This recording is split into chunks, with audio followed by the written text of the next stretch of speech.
In today's video, I'm going to show you how to update Google Chrome on your PC or laptop.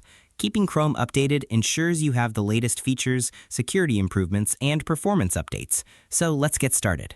First, open Google Chrome on your computer. Next, click the three-dot menu in the top right corner. Scroll down and hover over Help. Then click About Google Chrome. You'll be taken to the Chrome settings page, where Chrome will automatically check for available updates. If an update is available, Chrome will begin downloading it automatically. You can see the progress while the update is being installed. Now, wait for the update to finish. Once the download is complete, you'll see an option to relaunch Chrome to finish updating. Click Relaunch.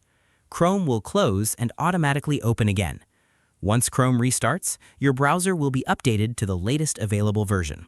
And that's it. You've now successfully learned how to update Google Chrome on your PC or laptop. Thanks for watching.